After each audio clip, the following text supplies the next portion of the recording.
માત્ર તાલુકાના સાંઢા ગામમાંથી સતત 11 વર્ષથી અવિરત ચાલતો સંઘ પૂનમ દિવસે રાજપીપળા ખાતે હરસિદ્ધિ માતાજીના મંદિરે પહોંચ્યો, જેમાં આશરે 200 જેટલા ભાવિક ભક્તોએ હરસિદ્ધિ માતાજીના મંદિરના ઘુમ્મટ ઉપર શ્રદ્ધાભેર ધ્વજારોહણ કર્યું અને સાંઢા ગામમાંથી હરસિદ્ધિ માતાજીના માઈ ભક્તોનો સંઘ દર વર્ષે 22 ફેબ્રુઆરીના દિવસે વર્ષો જૂની પરંપરા મુજબ રાજપીપળા મંદિરે પગપાળા જતા હોય છે, જેને લઈને આ વર્ષે પણ આ દિવસે પગપાળા સંઘમાં ગયો હતો અને 25 ફેબ્રુઆરીના દિવસે રાજપીપળા હરસિદ્ધિ માતાજીના મંદિરે પહોંચ્યો હતો અને મંદિરમાં હોમ હવન વિધિ કરવામાં આવી હતી અને આ હોમ હવન વિધિમાં પગપાળા તેમજ દર્શનાર્થી જોડાયા હતા અને હવન કુંડમાં શ્રીફળ હોમાયા બાદ માતાજીના મંદિરની 7 પ્રદક્ષિણા કરીને મંદિરના ઘુમ્મટ ઉપર ધજા ચડાવવામાં આવી।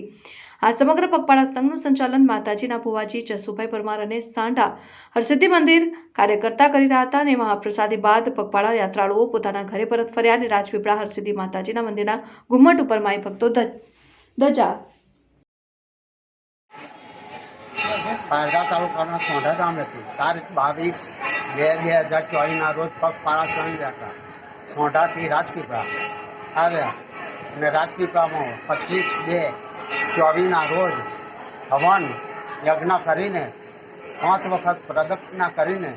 12મું વર્ષ પૂરું થાય છે, માતાજી હરસિદ્ધિને ધજા અર્પણ કરી છે।